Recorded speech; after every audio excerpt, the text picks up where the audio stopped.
Lighten up, don't get mad. I was so dumbfounded, I couldn't say a word. I rushed to my mother and cried out to her.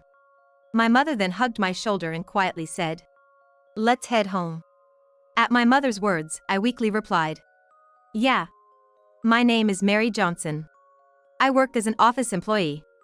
And I have a boyfriend whom I'm gonna marry soon. His name is Jake Williams. Jake has a kind nature, handsome looks, a stable job with a good income. Truly, he's a catch in every way. However, why someone as perfect as Jake would date someone as ordinary as me remains a mystery. So, once out of curiosity, I asked him why he's with me. "Hey, why are you with me?" "Why?" "Well, 'cause I wanted to be with you." Jake replied with a smile. His answer was pretty much textbook, which was somehow both reassuring and yet a bit unsettling. But all in all, after asking, I felt more at peace than before.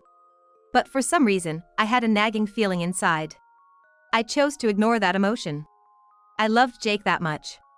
And the reason I loved Jake so much is because I despise my biological father.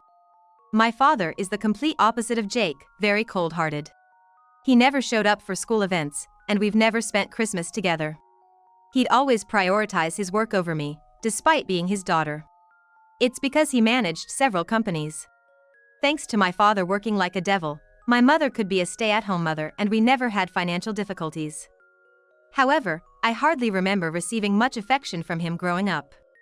That's why I came to see my father, who prioritized his job over his daughter, as a demon who had sold off any trace of kindness somewhere. No matter how busy he might be, as long as we're a family, I believe that it's one of his duties to spend time with us. Maybe that's why I grew to be uncomfortable around him. I'm sure my father and I have completely opposing values. But Jake, whom I deeply love, surely wouldn't do to a family what my father did. I was confident in his character and I truly believed in him. That's why I confidently went ahead with the engagement party, but in the end, my father couldn't make it. The reason he couldn't come was, once again, because he was too busy with work. At this point, I could predict his excuses for not showing up without even asking. Just recalling that time makes me feel so bad, I can't help but sigh deeply. Hearing my loud sigh, Jake looked at me with concern. "What's wrong? You seem down." See? Unlike my father, Jake immediately notices and cares about how I'm feeling. I knew I was right about him. I was just wondering why my dad can't be more like you, always attentive to me. Well, we'd have to ask your father about that. I'm sorry, discussing this right now. It's okay. On a happier note, we finally got married. Yes, I'm so happy. That's right, today Jake and I officially tied the knot. I feel silly to think of my father on such a happy day. All right. How about some barbecue to celebrate our marriage? Sounds good. And so, Jake and I headed into a barbecue joint. Oh, what would you like to drink? Well, I'll go with a soft drink. All right. I'll have a soft drink too. That was a lie. In reality, I wanted an alcoholic beverage, not a soft drink. But reading between the lines, I chose to go with what Jake was having. Jake never drinks alcohol when he's with me. It's the one thing about him that I just can't get along with. Why can't I accept this about Jake? Well, there's a certain loneliness when you're the only one drinking alcohol in a group. It's a sentiment most drinkers might understand. Besides, I felt embarrassed being tipsy in front of someone who's completely sober. So, when I'm on a date with Jake, I had to resist the urge to drink, and I hated that. Once, I asked Jake about it. Hey, Jake, do you not drink? After a brief pause, he replied. Yeah, I'm just not really into alcohol. I see. I thought I detected his expression was grim at that moment. Or was that just my imagination? However, to avoid being labeled as annoying or to risk Jake distancing himself from me, I never broached the topic of alcohol again. Sometimes, I wished Jake and I could enjoy drinks together. Deep down, I felt a bit of resentment. But then I'd remind myself, isn't it enough just to have Jake by my side, and pretend those feelings didn't exist? This is delicious. Seeing Jake enjoy his meal with a smile, I chastised myself for dwelling on such trivial matters. Looking back, it was clear to me that I was forcing myself to compromise, fearing the loss of Jake. Now when I think about it, that part of me that gets too immersed in a relationship might not be so healthy. But knowing me, I probably won't change. Moreover, I don't even remember the taste of the barbecue we had that day. It's been so long since then. By that time, Jake and I had already started living together.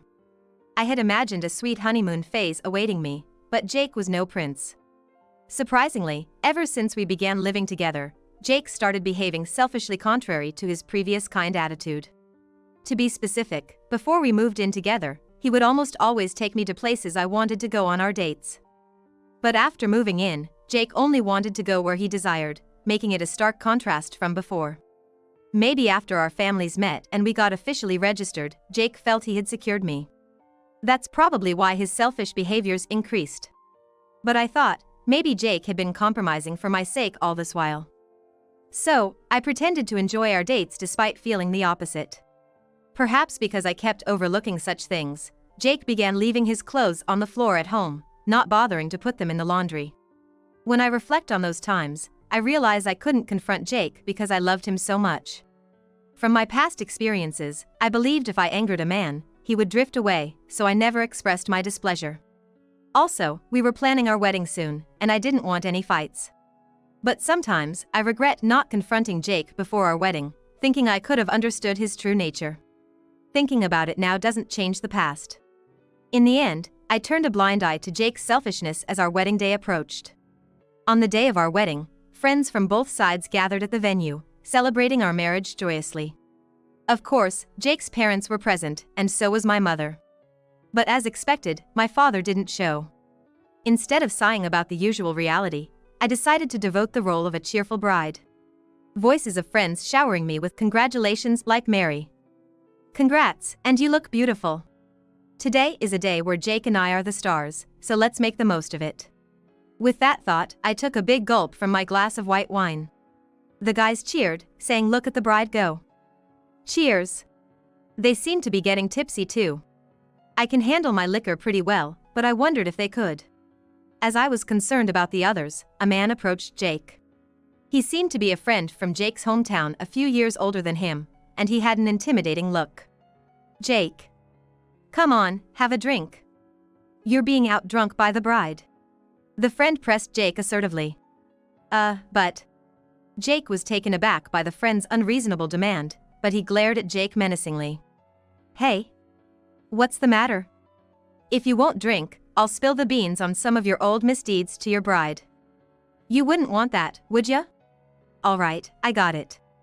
I was shocked by the friend's inexplicable threat, but it seemed Jake had done something in the past and didn't want it exposed, so he drank. Yes. That's the spirit.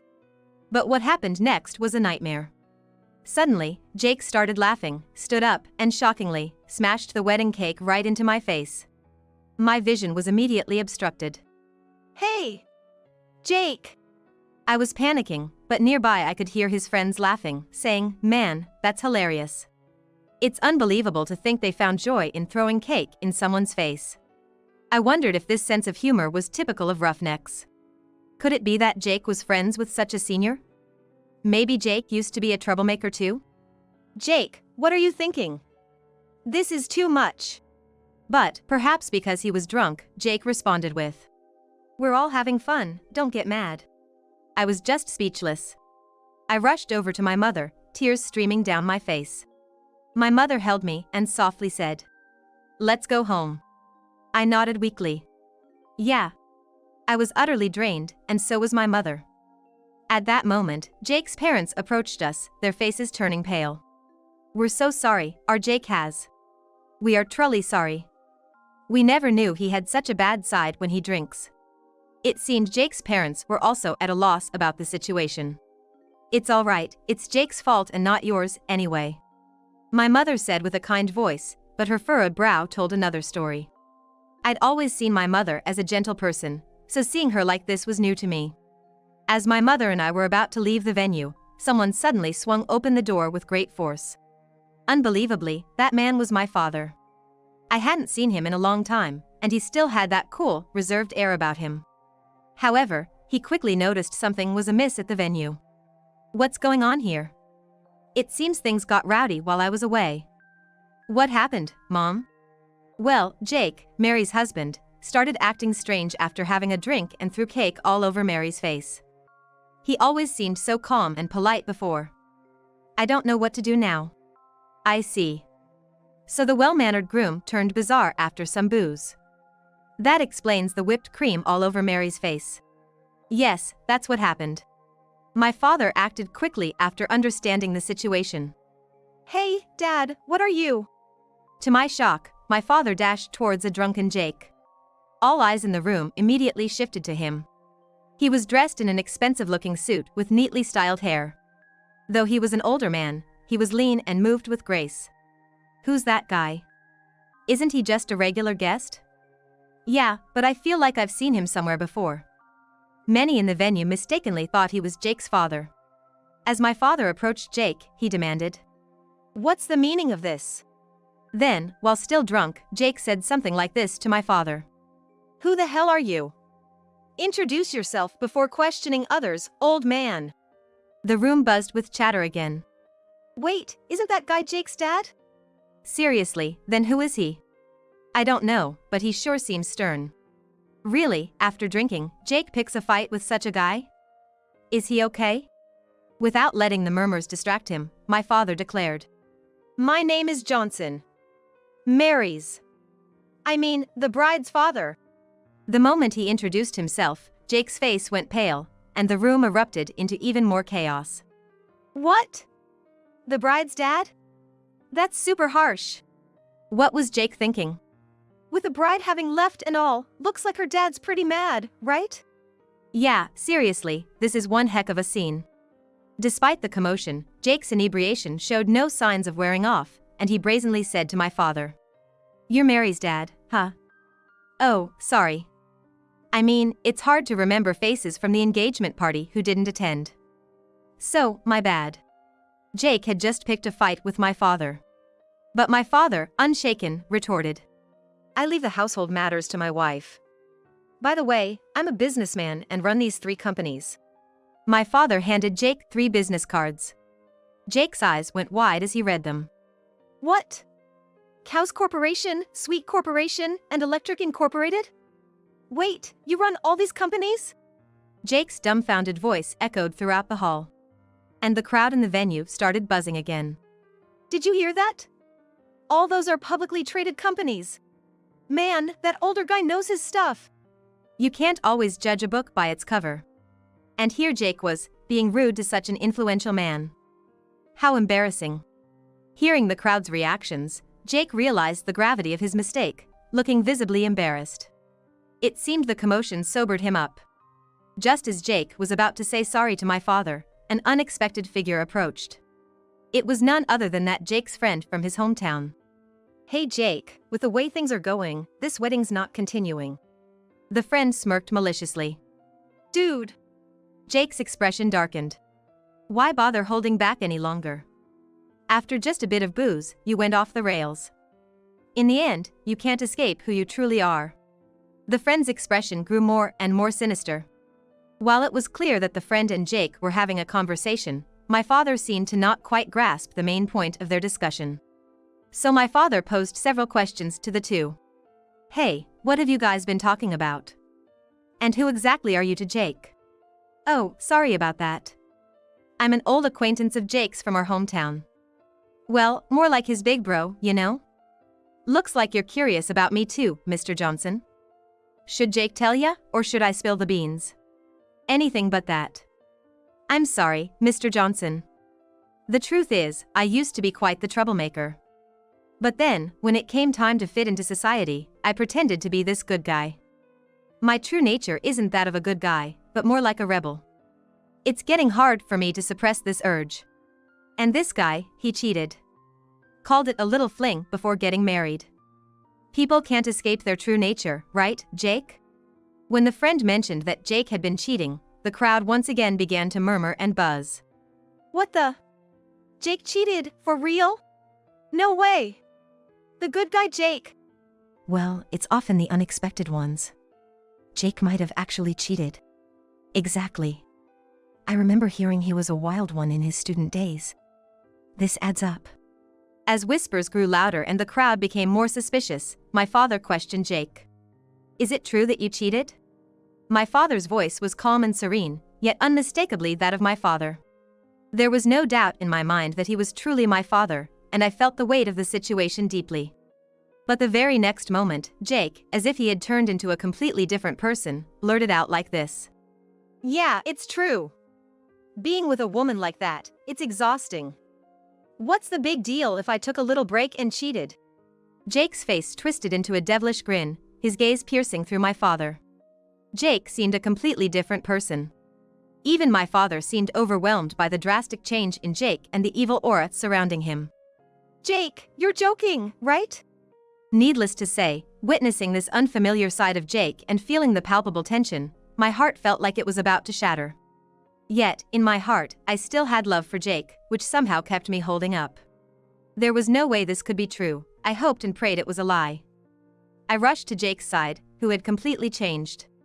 My dress got tangled around my legs, slowing me down, but my resolve never wavered. Jake, you're just feeling off today and that's why you're saying such things, right? Right? It has to be because of the drinks you had. Right? Please, tell me that's the case. But my heartfelt pleas seemed to shatter into a million pieces.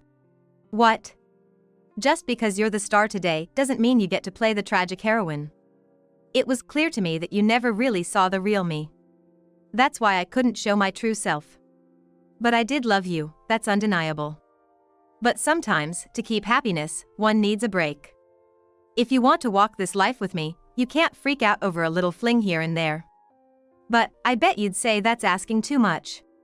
Jake's words, filled with his selfish and egocentric sentiments, pierced through my heart, and the signs of my emotional instability started to show.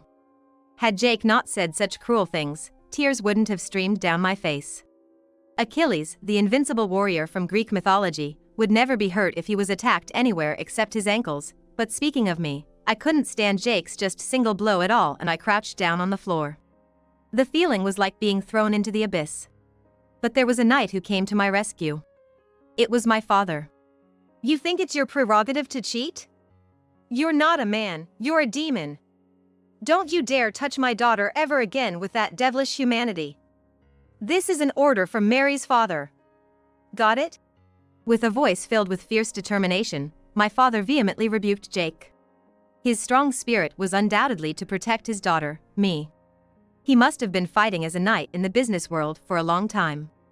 Otherwise, his words wouldn't carry such a weight. Jake was clearly shaken by my father's powerful words. But if he backed down now, it'd be admitting his defeat. So perhaps it was the pride within Jake that wouldn't allow him to back down just like that. So, with a last defiant roar, Jake retorted. Who are you to act like a concerned parent now? You didn't even show up for the engagement party because of work. Honestly, it's hard not to laugh hearing you talk.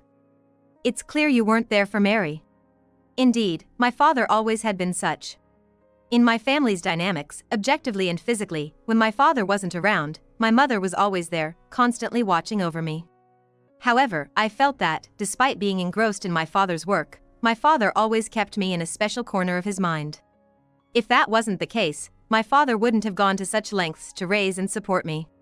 Looking at my father's strong posture, I could feel the immense love he held for me. To me, my father was no longer the bad guy, he was an invaluable presence, an unwavering ally. I was content enough. Because finally, I could feel my father's love like this. Yet, my father continued to act like a knight, defending me. How can you say such a thing to someone? You should stop hiding your true, ugly self behind that mask. If you had a new family, it would be easy to see how that would end. When my father spoke out like that, I hugged him from behind. My father was taken aback by my sudden gesture, frozen in surprise. Not caring about it, I whispered. It's okay, Dad. We shouldn't waste our time on someone like him. Go back to work. I'm sorry for causing you trouble. Mary. It felt like a touching moment between a father and daughter was about to unfold, but it was shattered by Jake's loud voice. What do you mean by someone like him? Clearly, Jake didn't understand. So, I spelled it out for him. Let me clarify for you since you seem clueless. I don't like guys who think it's okay to throw cake in people's faces. Don't push your messed up values onto me. I want a divorce from you. My assertiveness seemed to rival even my father's, leaving Jake speechless. Apparently, the thought of divorcing me was quite a shock even for him. Mary, are you sure about this? My father asked, his voice unusually gentle. I'm fine, really. More importantly, Dad, you can go back to work. Sorry for making you deal with the mess. You're wise and strong, the best knight. You shouldn't be involved in such trivial matters. My workaholic father wasn't disinterested in me, he was working hard for my sake. Just realizing that made me so happy. You fool! You think I could ever abandon you? Do you know how much loneliness I've made you bear all these years? Saying that my father pulled me into a tight embrace. It goes without saying that I shed tears. Afterwards, I divorced Jake. Jake said things like, I guess marriage wasn't for me. But I was happy to have loved you, Mary, trying to save face even at the end. I figured he probably wanted to make me just some convenient woman. That's why he could say such things after everything that had happened. So I told him off. I don't know you anymore. Never show your face to me again. When I said that, Jake looked sad, but I couldn't care less. After the incidents at our wedding, many friends distanced themselves from Jake. Being the kind of person who hates being alone, his current situation must be like hell. As for me, I've been emailing my father since then. My father, always so busy, sends me emails at irregular dates and times in bits and pieces, but he always replies. I reply too, and we've been doing this back and forth, like a rally in tennis. I wish this rally could continue forever. That's about the extent of my current dreams and hopes. It feels as if the stalled time between my father and me has started moving again, and I'm wrapped in immeasurable joy. Every day, I find myself loving my father more than ever before.